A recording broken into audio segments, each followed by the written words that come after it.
morning to our viewers and listeners on radio and to my colleague panelists and obviously to yourself.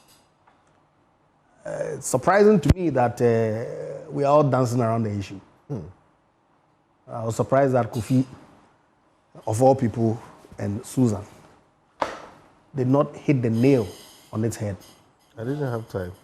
We've played political chaskele with this matter for many years. Not so?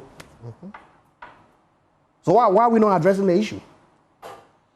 We all heard the promises that Mr. Mahama made during the campaign season to the people and especially the youth of Bawku, that this matter gets escalated when the MPP is in government. They played the Baumia being the Mampusi against the Kusasis. We don't know this. How about your side, the NPP? Oh, so I'm saying political chaskele. Okay. James, so you are equally guilty, you agree? You see, look, Mr. Mahama is the president of this republic.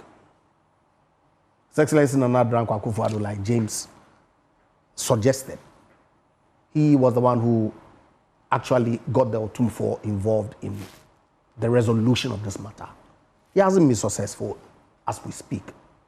And I don't think that the military intervention necessarily is going to be the solution to this problem.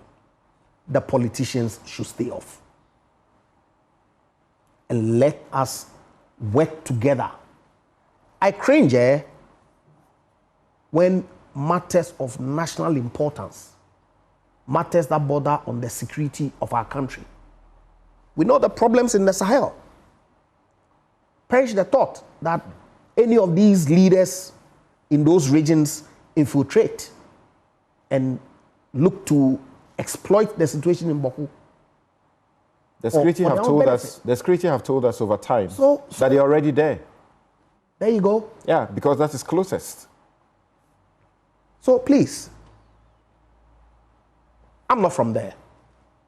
I'm not particularly knowledgeable with respect to the historical antecedents that has degenerated into what it is that is happening there.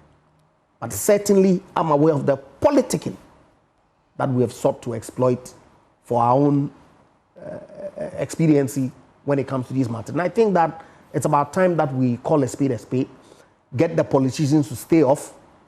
If the military have to go in to maintain some level of peace, so that the mediation that the revered Asante is working on can make progress. I believe that that's the way that we have to go. Your minority group held a press conference, that was yesterday, and the major part of their point was that as not the part of the recruitment, which was addressed by your friend, what's the name?